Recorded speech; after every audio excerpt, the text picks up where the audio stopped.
Super Robo Tyson Alpha Dreamcast.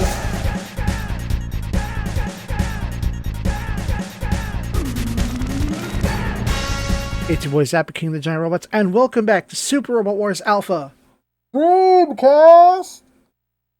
Previously, we ended what I would air quotes call a chapter by having Brighto-san defeat an angel.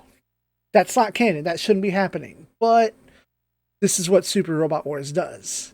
And I say that specifically, and we're here on the main title, because we have a guest today. Hello everyone, I am the Flightless Bird, and I am co-hosting today with Zappa.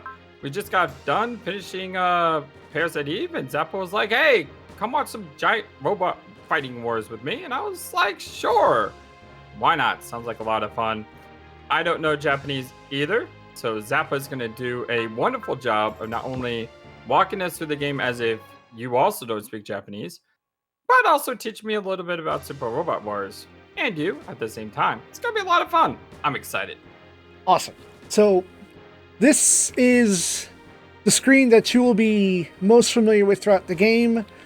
This is where you will go to manage all of your robots. Some of your options are less used than the others. This is simply looking at your machines. You can't do anything with them. The second option right here will allow me to upgrade them, so you'll slowly come to find your favorites and know who deserves what upgrades. This is one of my boss killers, Dan Kuga. What is your history with any giant robot anime outside of Transformers? Those technically don't count. Well, the only history I have with giant robot fighting is Power Rangers, which my parents actually banned in the household when I was a kid because they thought it was too violent, and yeah, I could watch things like Ninja Turtles and all that because they were cartoons. But yeah, a little bit later, I was able to get a hold of Gundam Wing. Ooh, all right. But Gundam Wing is my only Gundam that I've seen. So when it comes to robot fighting, I have a very limited history. I do have a more expansive history with SRPGs. When it comes to SRPGs, I'd probably say the one that really got me to love them was Ogre Battle 64 for the N64. Ooh, okay. That game was amazing, and a game that I definitely want to replay again because it's been forever, and I just loved how that game worked. I played an Ogre Battle game that was on the PlayStation, but I don't think it's the one that was remastered because they don't feel the same. No, that's probably March of the Black Queen, which is a remake of the Super Nintendo version. Yes, I think I played that one. And then the game that really got me into SRPGs, it wasn't Final Fantasy Tactics. Oh. I don't remember playing Final Fantasy Tactics. I think I played it, but I don't remember it. It's one of those things where maybe I saw someone play and I just didn't grasp onto it. But it was Disgaea. Disgaea was... After I played Disgaea, I played all the Nippon Ichisoft games. Soul Nomad, La Pucelle. La Pucelle. Oh. Then there's the Makai Wars. So I played like all of those, and I got into like this phase in my life of gaming where I was just like all over those SRPGs. Neat. Okay, so you know how to move your units around on a grid. You know when it's your turn and when it's not your turn. Yes. Okay, so we're going to go into the weapon upgrade menu. However, the one game that I haven't played, which might have helped, is a game that people have been trying to get me to play, which is Xenogears. I've not played Xenogears, so when it comes to being human and being a robot, that's something that I don't have experience with. It's alright. Xenogears is perfectly valid robots. I think I played Xenosaga Episode 1. Okay, yeah, that counts too. It's a shame what happened to that series because Xenosaga 1 was like this really big game with so much to do, and then 2 just it was a disappointment. So some robots have their pilots fixed. It's like equipment. That's not the right menu. And there are some characters you can be like, oh, I want my character here, Koji Kabuto, to pilot a different robot. Now that's a bad idea, but I could put him in a different robot. So do the pilots have stats? The pilots have their own stats. Let's take something you might kind of recognize. This is the Gundam Double Zeta. And down here I have the Gundam F91. You know that term. That guy looks amazing. Yeah, so it looks like Voltron. The one that probably is catching you as Voltron is one of the 2 originators of that trope, Combattler V. It is a 5-part robot piloted by 5 people. They all combine into one bigger robot, much like Voltron. And then the series that came shortly. So this was the first time that happened as a 5-person team. This is the follow-up, not really a sequel, but they stand connected. And this is the originator of combining robots, Getter Robo. I love the eyes. It transforms into 3 forms based on who is at the head. You have air, land, and sea. And you also have, somewhere at the end of this list... Air, Land, and Sea. Didn't they make a TV show like that? What was it? The Centurions? Was it? Yes. Yeah. I came up on Centurions. Yeah, and they had like the sea guy, the land guy, and the air guy. Yeah. Had different. That was a cool show. Yeah, and so here are the 3 get machines that combine into... Well, there's 2 of them. I don't know where the 3rd one's at. They're not in order. Oh, there it is. It's slightly out of order. But yeah, those 3 little jets combine into different robots. Here are some of the smaller pieces to Combattler V and Voltes 5, the 2 originating 5-man bands, which some of those are my favorites. But when you play the game, do you have the finalized robot, or do you have to combine the robots into a big robot? That depends on which game and which part of the plot you're in. Since this is the beginning of like a series of games, what they do is they have you reenact episodes of the anime. So the first time you get Combattler V, you have to endure the 5 separate robots learning how to combine and learning how to become a team. Oh, cool. Over here, this other menu is equipment modifiers. There are extra bits, like here's extra armor, this is extra dodge, extra movement range, extra attack range. Not every unit can fly, so this would let some robots fly, even though they're not supposed to. Laser barriers, instant item recovery, so you don't have to use a turn or a spell. You can waste an item on it. Who is this? That's writing. Voltes, you are going to get this armor, and I will probably use this, so we'll go ahead and put a repair kit. Now, I don't actually know how to read Japanese, but I've played these games for so long that I memorized a few characters and more or less what everything does.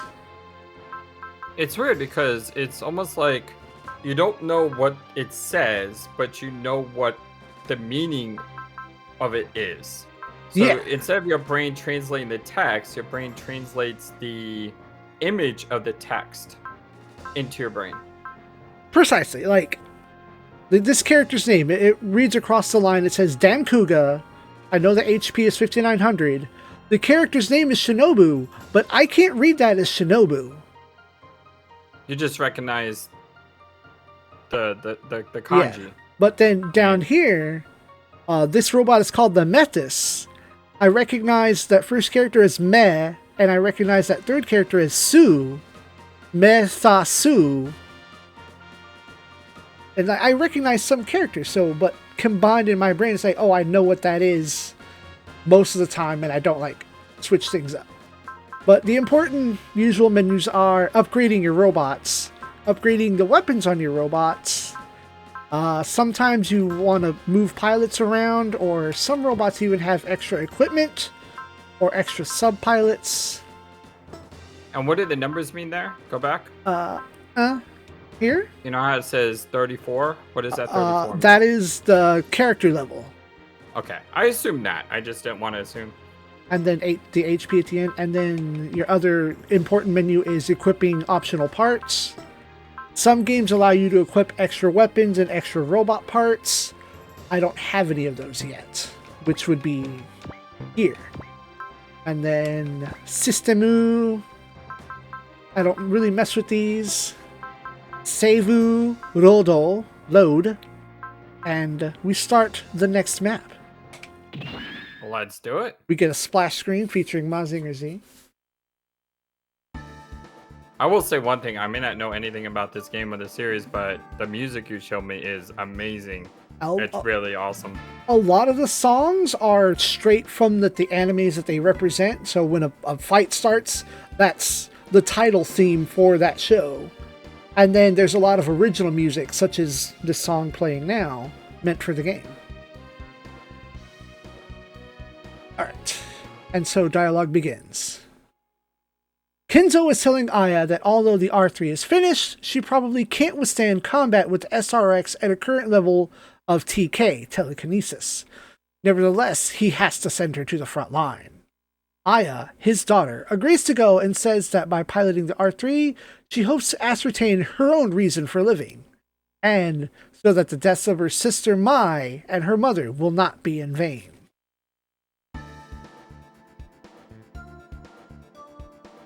Meanwhile, air quotes, you, or our main character here, Ryoto, and the SRX team are discussing the angel we previously fought.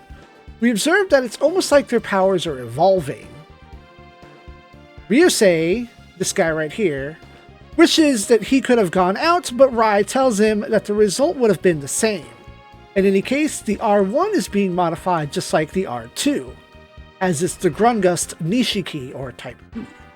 This is something called the Keito Shungoken, which it's some kind of sword, and I don't exactly know what it translates to.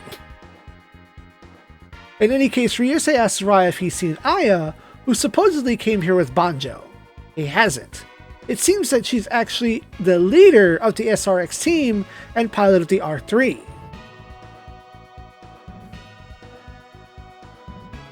And usually I go quiet when waiting for someone to show up on screen. It is then that Professor Kobayashi shows up and hails to us. He apologizes for the abruptness, but needs to have Rai try powering up the new R2 powered, and asks Ryoto and Ryusei to come with him to Divine Crusader headquarters for readjustments to the T-Link system. Ryusei can't imagine the bleak atmosphere surrounding this guy to be from the same bloodline as Aya.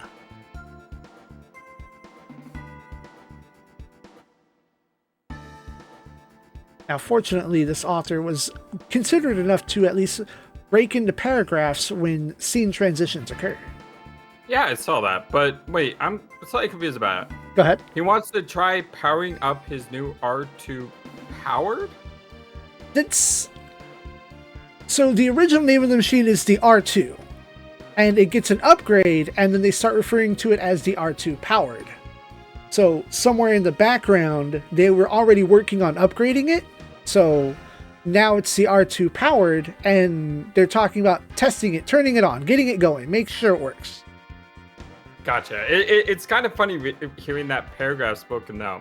Let's see, we have an angel, we have powers evolving, and we have Aya. Aya.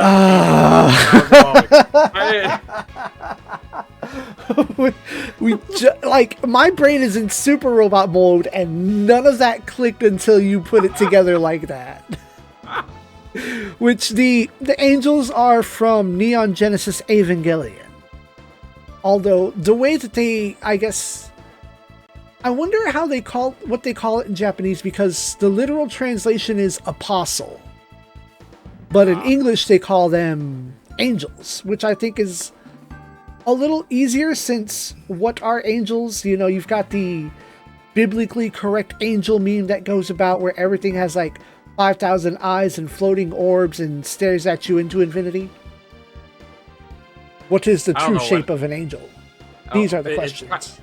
It's kind of weird though, because biblically speaking, whenever the word angel is mentioned, people always cower in fear. And yet, for some reason, we think of them as just this brilliant light that's like, oh, that's so amazingly handsome, whatever. Yeah. It's like, no, they're soldiers. Yeah, like, typically we picture an angel as like the cherubic human, you know, beautiful person with white wings, purity, glowing, and all that jazz. Exactly. Yeah. Well, these are indeed soldiers, and they are non-Euclidean most of the time. So I guess the angel is a good description for that then. It's not wrong. Okay. During the tests, Kobayashi is impressed at how strong Ryusei and Ryoto's abilities have become. He compliments Ingram on the dangerous but ultimately successful tactic of hardening those abilities with actual combat experience. That is not Ingram, that is Masaki. Ingram says that, which is weird because he's not here on screen yet. Can we put Ingram on screen, game? Is that going to happen? Yes? No? Huh. Sometimes paragraph... So, this that I'm reading from is actually from the PlayStation version. There could be differences in the Dreamcast version, and this entire paragraph doesn't seem to exist on screen right now. Maybe it's out of order. So I'm going to skip this paragraph that starts with during the test, since, Bird, you are reading along at home. The test, you, Ryusei, are and I also stammer a lot. After the test, Ryoto and Ryusei are unwinding when they see Masaki, the man in green hair here, possibly lost, as is tradition. The meme is Masaki has zero sense of direction. You tell him to go left. I can empathize. And I think there's a medical term for it. I think it's like ostentasia or something to that effect. Where you just, whenever you're presented with maps and directions, your brain says no. After Masaki has been wondering if Shu is around, but he is nowhere to be seen. Ryusei marks that for a while Shu had been missing, and Masaki thinks that during that time he was in Lagaius. We try to ask Masaki what his relation to Shu is, and he tells us none of our beeswax, although he does apologize for his bluntness. He says that when he can fully get control over his feelings, he'll tell us what the deal is. What he does tell us for now is not to trust Shu or Ingram. He says that people like them always have a hidden agenda, a fact that Shu has made him realize. He admits to not knowing much about Ingram, but says that his instincts tell him he is dangerous. Ryusei is pretty sure that he's wrong, and Masaki also hopes he is wrong. I did look it up for you. There is a term called directional dyslexia. Okay. Sometimes called spatial or geographic dyslexia, and it's distinguished by left-right confusion, and it tends to become disoriented or lost. So, when you look at a map and you get confused by a map, there's something called topographical disorientation, which is, if you look at a map, you know, you can't recognize the locations, and your brain gets muddled.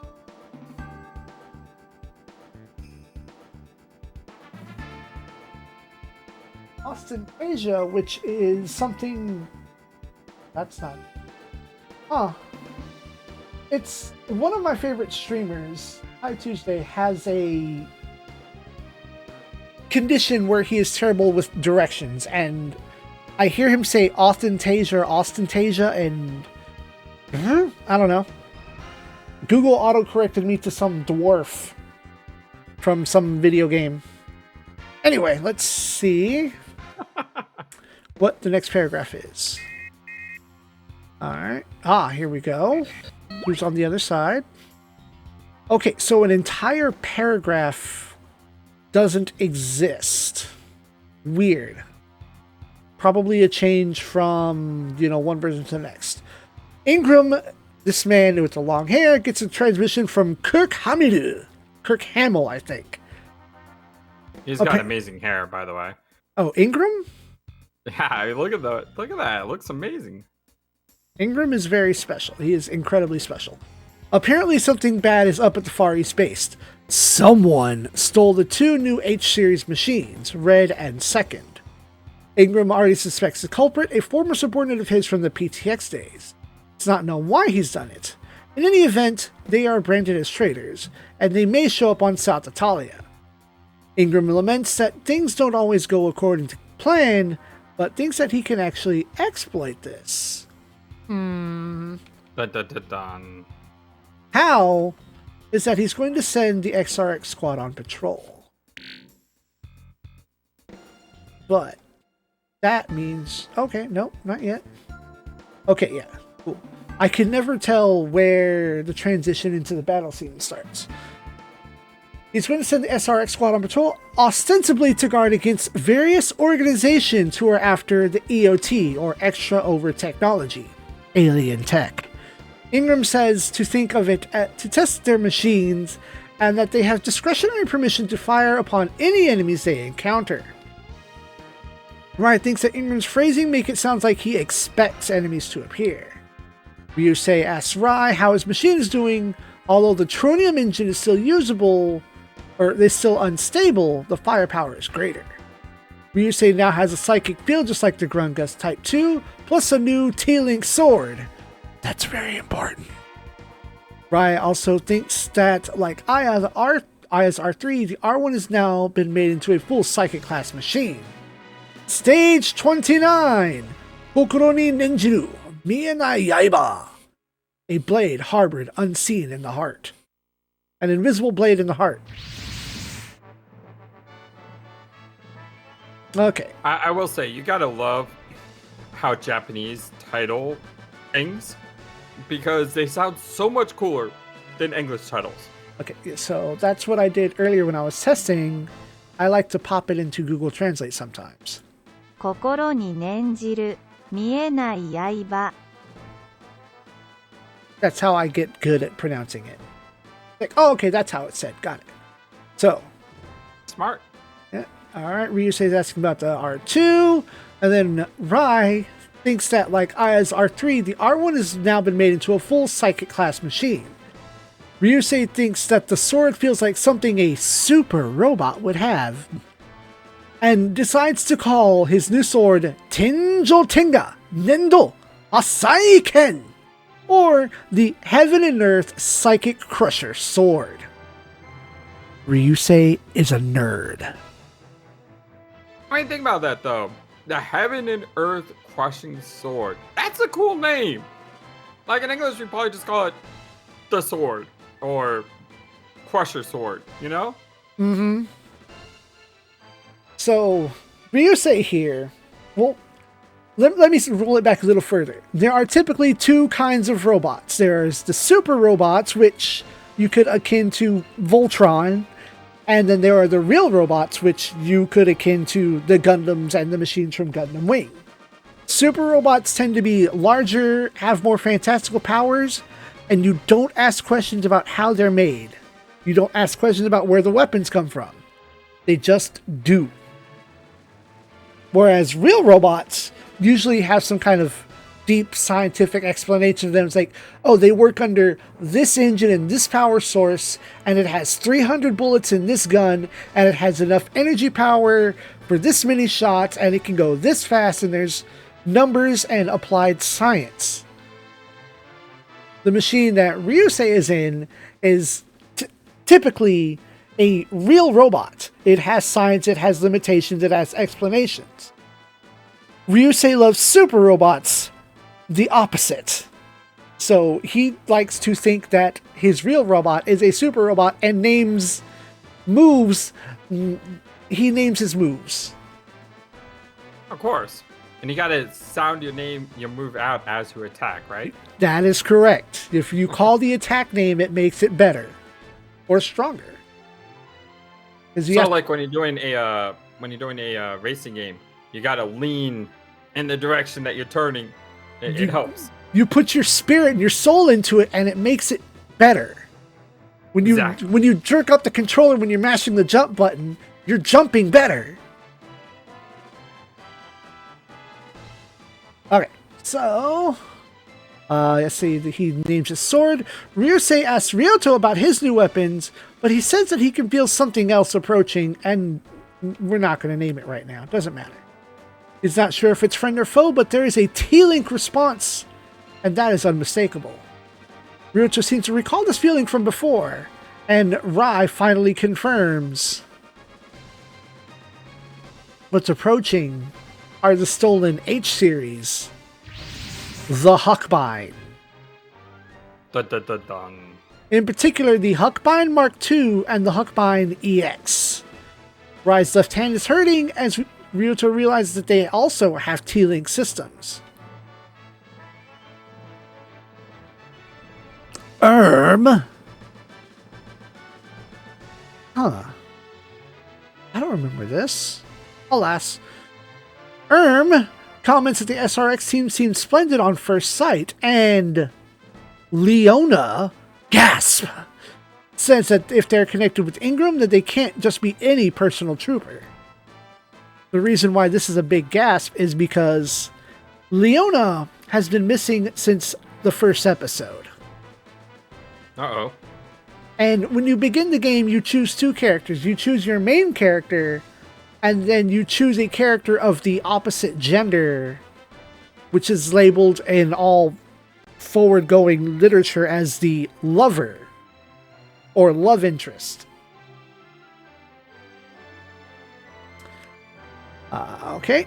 However, it is now too late that the Huckbine has gone berserk during an experiment, and they cannot let Ingram manipulate the SRX project for his own ends any further. asks Leona if she's really sure about this, that once they attack, there's no going back. She is dedicated to the cause.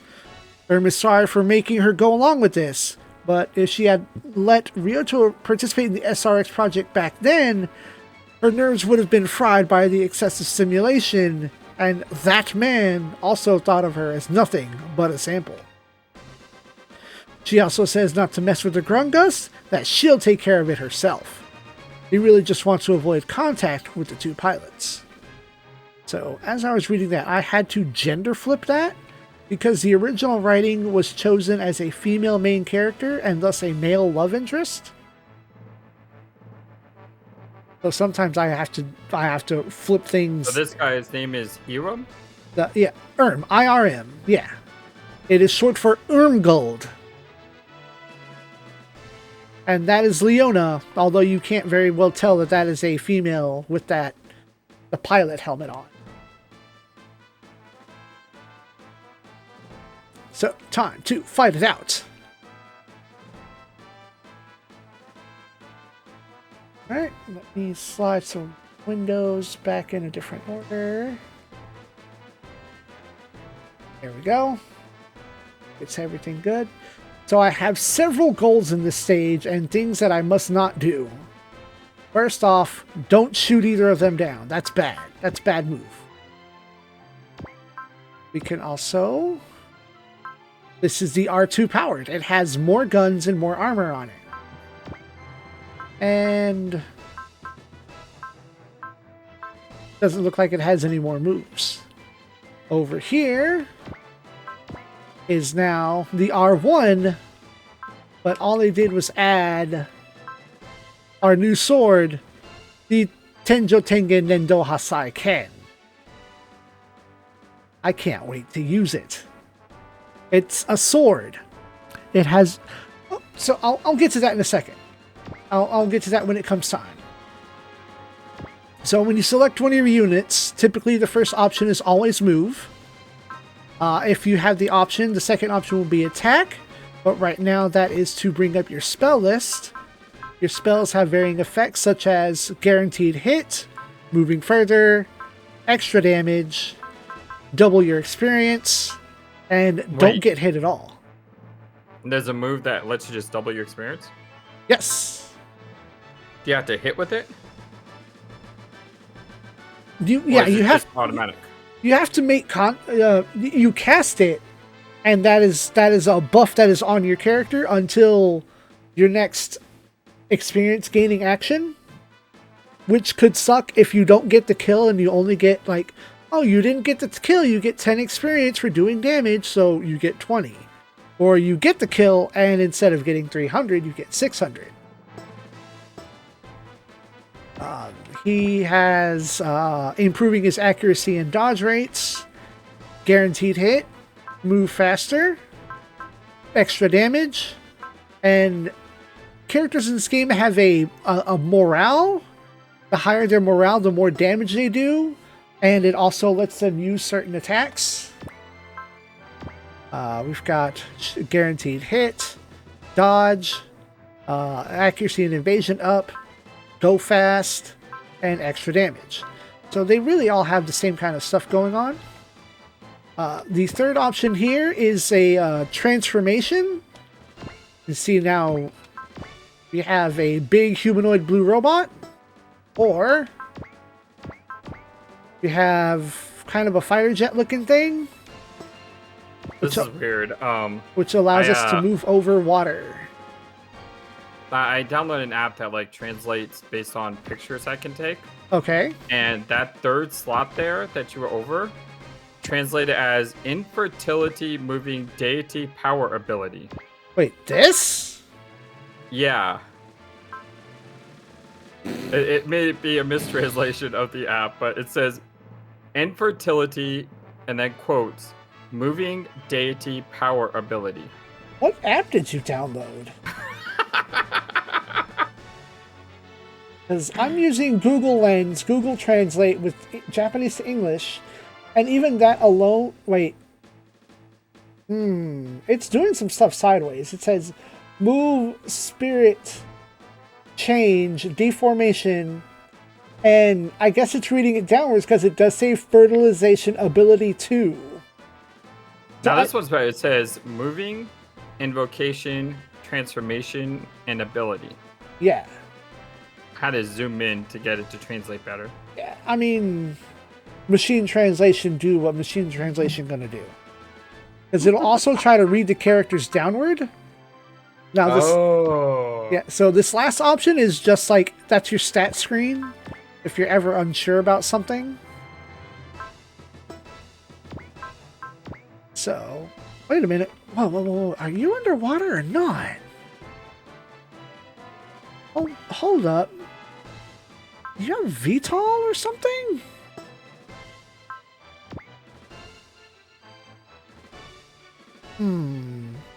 Some units in this game have a weird ability to hover over the water, and they're not listed. I can't tell if he's hovering or I can't tell. He's a ninja. He's gonna sneak up on the enemy. Like he's either in the water or he's hovering on the water. We were talking, so I didn't quite pay attention. So we can't kill these two, right? No, but we do have to go punch them a couple times. But without killing them. Right, which is fine. We just don't cast the spell to do extra damage. And then we bring up the main menu here. Your first option will always be end your turn. And it will ask to confirm it. If you have any characters that you might not have seen you didn't move, it'll have a number there saying you have X number of characters you haven't moved. This brings up the master spell list. It'll have every spell that you have available. And then when you click on it, it'll list who has that spell. So if you're looking for who has accelerate, who has focus, who has perfect dodge. The third option just sorts your characters out so you can see their HP rating, their energy rating. The fourth option, I actually don't know what this does, so I'm not going to mess with it. The fifth option will show you your victory conditions. which that says defeat all enemies, and your losing condition is any ally is defeated. Or I guess it says all allies defeated, but really I think any of them dying is bad. This is your system menu. You can turn the grid on or off. Some people like it, some people don't. I forget what that does, and I'm not grabbing my translator for that. Oh, just the second option. Some of these options are just less important than the others. The important one are your grid and your background music. Battle scene sound, protagonist voice, battle BGM settings. Yeah, so I think it's protagonist voice is the second one. Oh, okay, I guess some people, in case you don't like their given voice. And the last I'm option. Stop using this translator. It's giving me some weird stuff. Yes.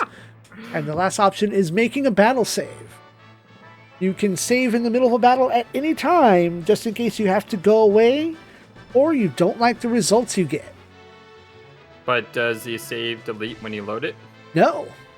Because most I know there's some games that do that, Most Super Robot Wars games have an instant command where if you hold a certain combination of buttons, it'll reset the game and bring you back to the main menu. Which the buttons are usually like your shoulder buttons, one of your face buttons, and start. But if you hit all of those and then you hold your start button, now loading, continue data. And if you just hold that button, you don't go to the main menu. You just load back in. So, like me, a notorious save scummer, if I were to invest I need this extra experience, or I need to make sure I dodge this attack or land that hit, if I don't like the results, I reset.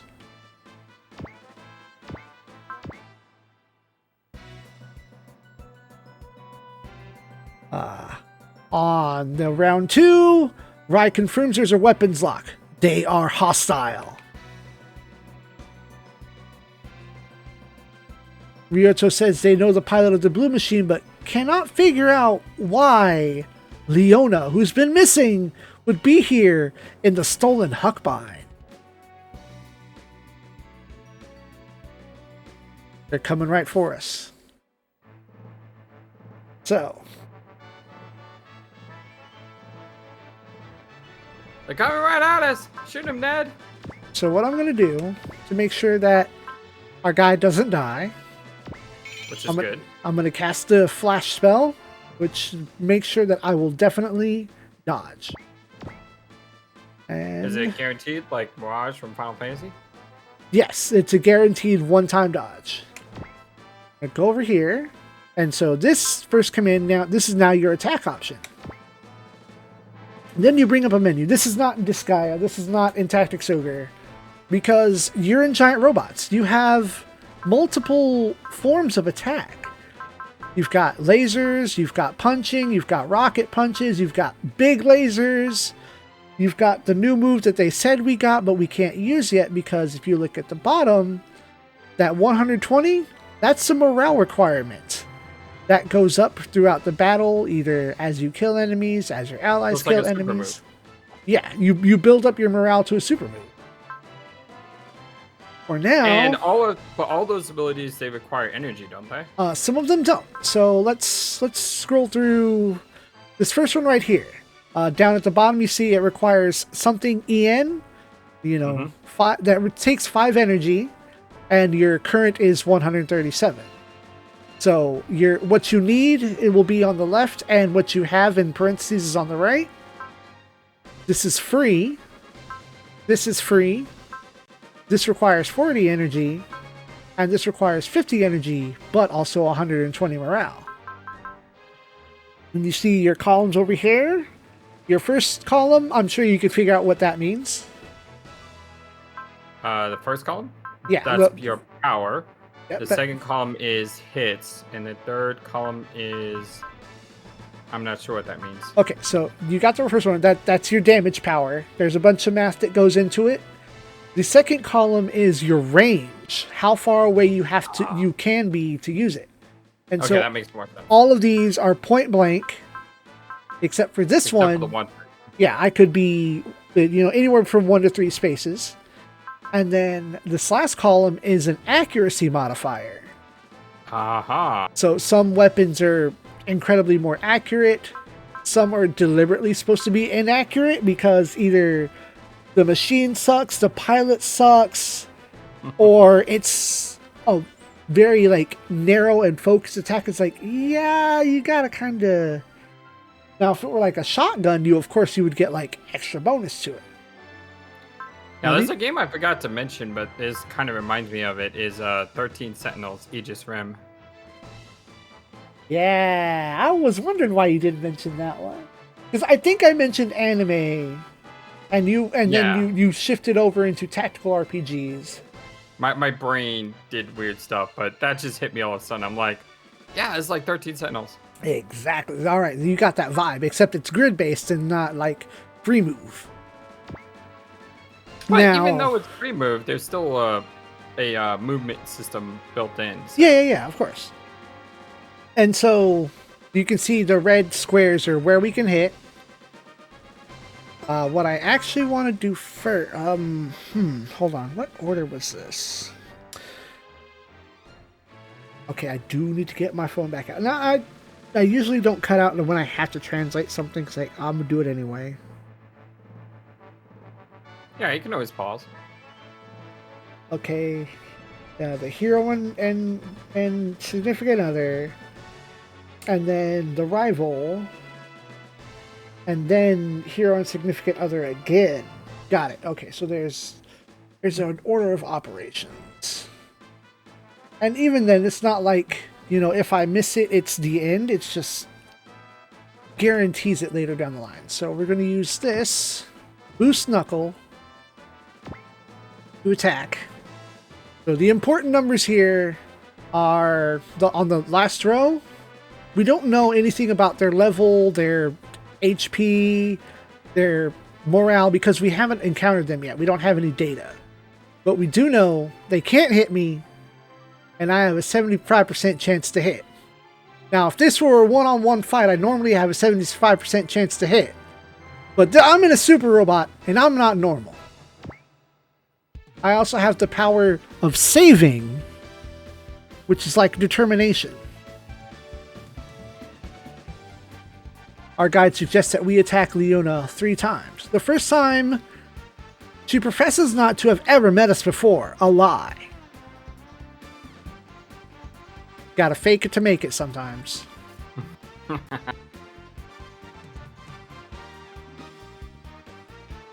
And so this is what you see in Aegis Rim when you select a move. It's like, oh, what does this move look like? No, you get to see this move every time. Whenever. Fire the rocket. Felt good. Punch. Yo! Oh, wow. That's a nice sword cut. So does that mean he dodged it, or is that supposed to happen? So robots have skills, and then pilots have skills. What happened there was the pilot's skill of what you just said, sword cut.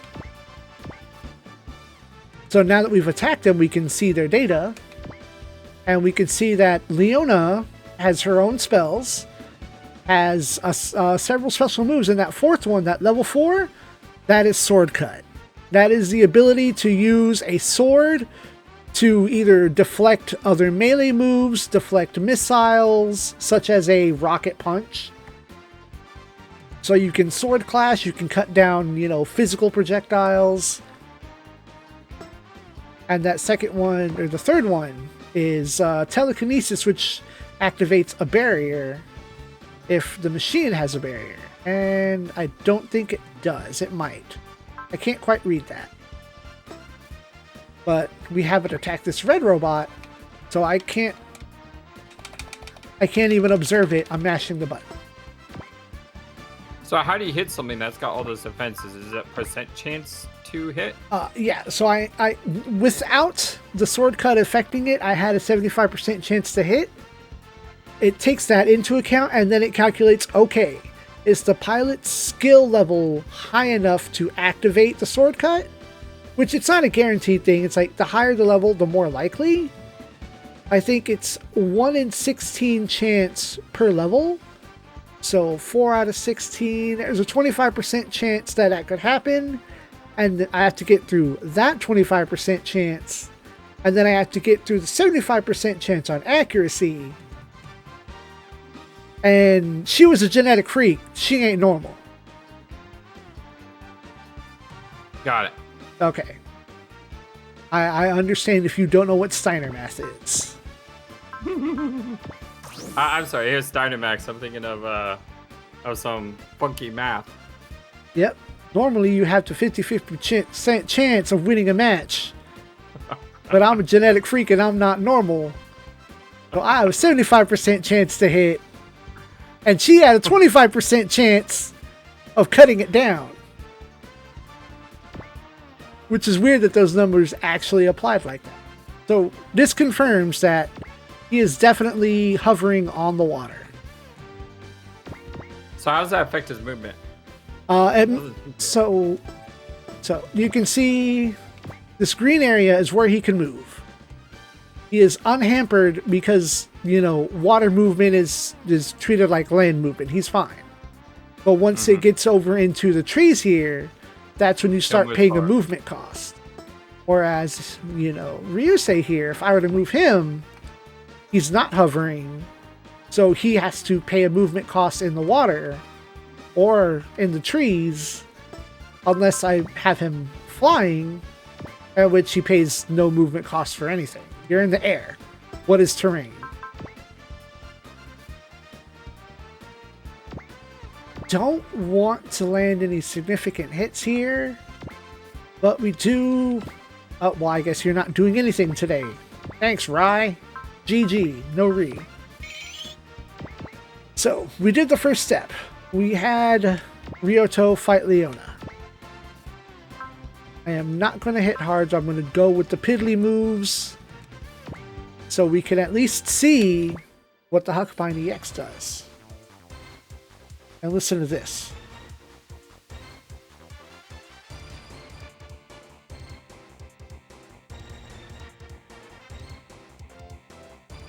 It's great music. Is your picture blurry on your side or is it on my side? It's not the most crisp thing because I am capturing directly from my Dreamcast. You're playing this directly from your Dreamcast? Yeah, I tend to operate on real hardware. I try to as much as possible. Yep. But there's some things that you can't because it's Impossible. It's just, yeah. He still dodged, even though I had a pretty good chance to hit. Like if I wanted to play Shadow Hearts 3, for example, you know, I'm looking at $140 buying the game. Ooh. And that's cheap compared to some older games. I'm pretty sure there's some Super Robot Wars games that are very expensive. The most expensive one was made in limited quantity and had limited availability. It goes for $1,100 right now. Yeah, exactly. But some of the more expensive ones that are within reason are still like $150, maybe $200. Because again, you know, made in limited quantity. Or just, you know, harder to find. So, no attacks were landed on this day. I'm gonna save just in case, just so nothing goes wrong. Or in case something goes terribly wrong. Now, hopefully, in an ideal world, in a perfect world, what happens is both Leona and will attack Ryoto, and that, you know, continues to build up all the points that I want.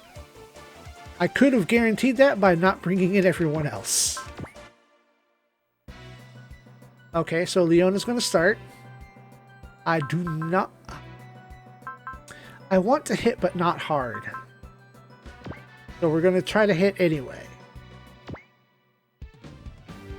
Alright, the second time, Leona reiterates that they don't know Ryoto, but Ryoto says that they have to figure out some way to really avoid combat.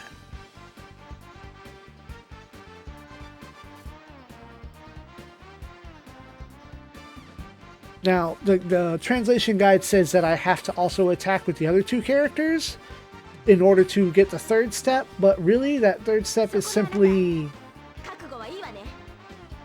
But since you don't want to kill him, though, isn't just missing better? missing would be better, Oh. but the got a goal lot of- is to bring them down to 80% to enable the option. Or that at least that's what my book says. Perfect. Attack twice and then convince on the next turn. Speaking of misses, I was watching a friend play a Fuck Mission 1, Oh yeah? and oh my god, he kept having to reload his save because he kept missing over and over and over again and Ugh. dying on like the first mission. I hate that. You sure that wasn't me? That might have been you. That was probably me.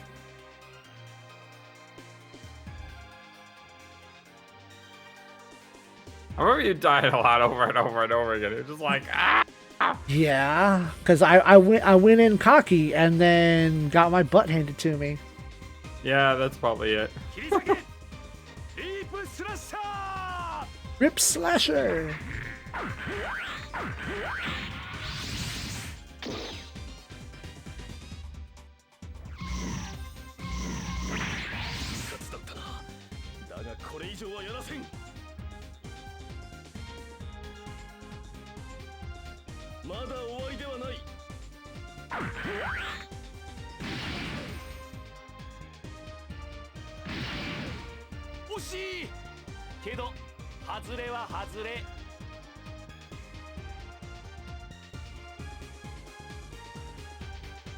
Alright. So, what I'm going to go ahead and do is have Ryusei and Rai bugger off.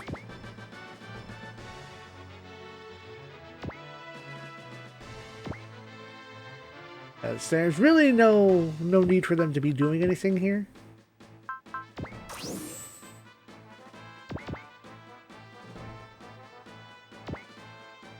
Oh, that's one way to bugger off. Yep. And now, since there's nothing... Enemies tend to try to target something without moving first. So, our new option here is convince. So we want to try to convince. Attack a third time, didn't have to do that. But now, trying to persuade Leona. Ryuto tells her that we have no reason to fight, but she says that she has a reason to fight us. We ask for that reason, and if it's something that he can do for her, he will. There's a particular weird sensation that they get between them, such as something being thrust into his heart. Or, I guess something... Leona loses control of her machine. Oh. Huh.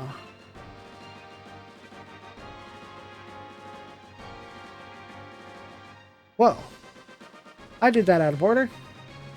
This is fine. It's fine. Yeah, I mean... I need to check something. Okay, we're back at the top of turn 3. Time to make these kids run away again. Didn't mean to cast that one. It's fine.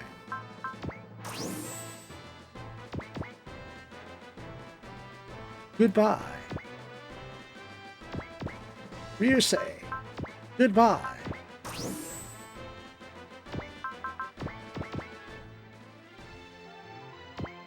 You know, it turns out that this stage is a pretty good stage for a tutorial. You get the basics and nothing is really complicated. Except everything was complicated. Alright, there's a fight here. I'm gonna shuffle one space over. Actually go to attack Erm. I don't have to hit him. Yay! We'll watch it anyway. So, This attack is +1 points towards him later.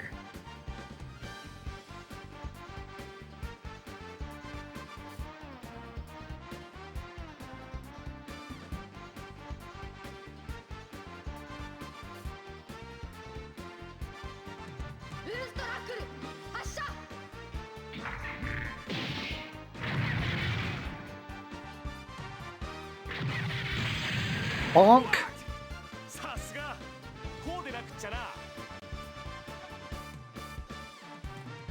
Fortunately, he's got a pile of HP and defense, so everything's fine. He's gonna miss. Whoosh. So that's at least 1 point. Huh?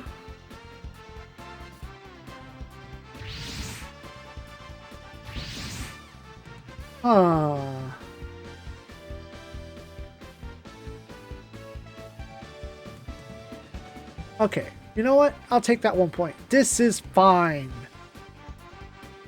I guess there has to be a very specific order.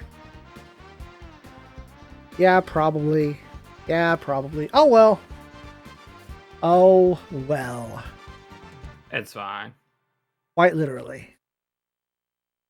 Which is funny that the guide also says doing all this is necessary to get your character later. No, it's not.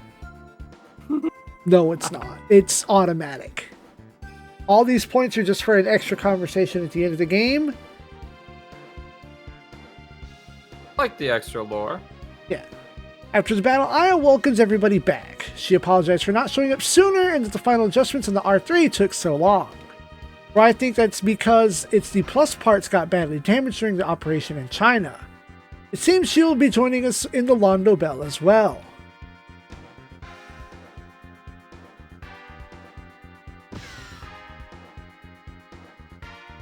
Ingram walks in and asks for a report. Ingram is not surprised that it was Irmgard Kazahara that had done all the stealing of the robots, and Rai asks why he took such an action. Ryusa recalls that was a former subordinate of Ingram's and asks him why the SRX and the Grunkus were sent to meet them, although claims he doesn't know. Rai wonders why Ryota claimed to know the pilot of the other machine, and Ingram says that she is another test pilot that he scouted from among civilians, and that while it wouldn't be surprising if Ryoto and the other pilot had met before, it is probably just a mix-up on his part. No, it's not. Ryosei, naturally, because he knows super robot tropes, doesn't buy that for a second, but Rai tells him to keep his mind on the mission. Ingram agrees sternly, and mentions that the time has come to start practicing for the ultimate combination of the R series. Rai realized that realized some secret truth about the SRX project, and therefore fled the military. While Rai knows that the R series is dangerous, but that by itself is not enough. He realizes that there is more to be learned.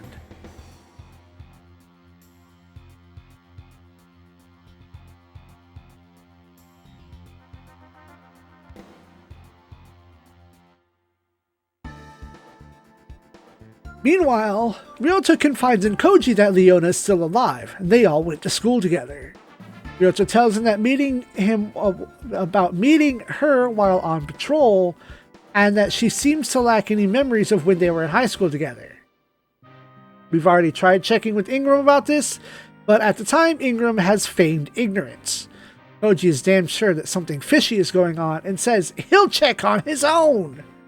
Though Ryota stops him and says that it's good enough that Leona's alive. Koji says that if it's the person that they knew, she is surely being used by Ingram for something. Ryota resolves to save her, even if she doesn't remember him.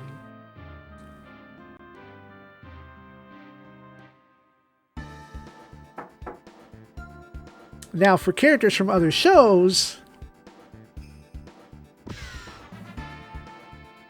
Shakti brings Misato, the older woman here in the purple hair, who is hard work on operational plans, some tea. Ritsuko observes that Misato seems to be pretty dead-ended in her progress. Turns out that Ritsuko has an idea, although one proposed by Kaji and Ingram. Flash forward to a briefing.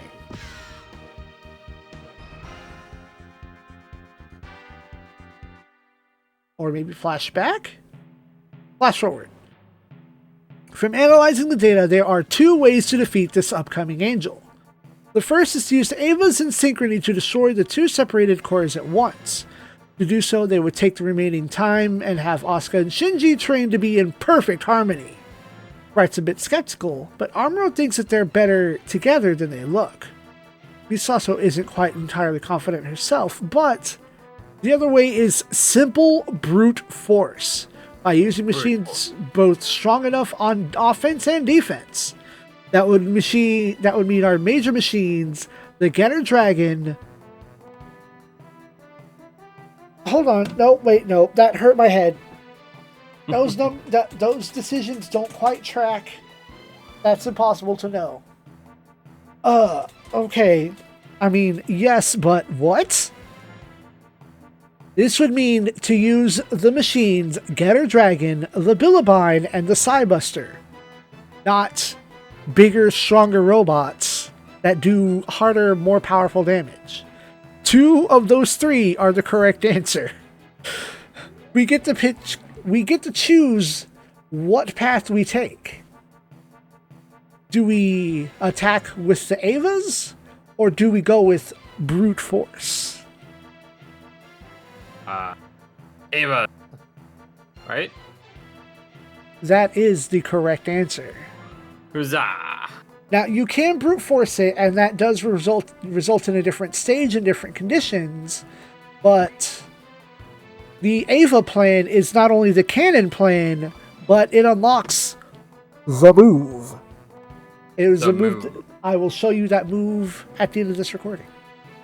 The move. The move. The 2 Ava plan. Let's go. All right. With that, we have chosen our plan. And we are back here. It's our intermission. Next time, Synchronicity. Good night, Space Moons. Good night.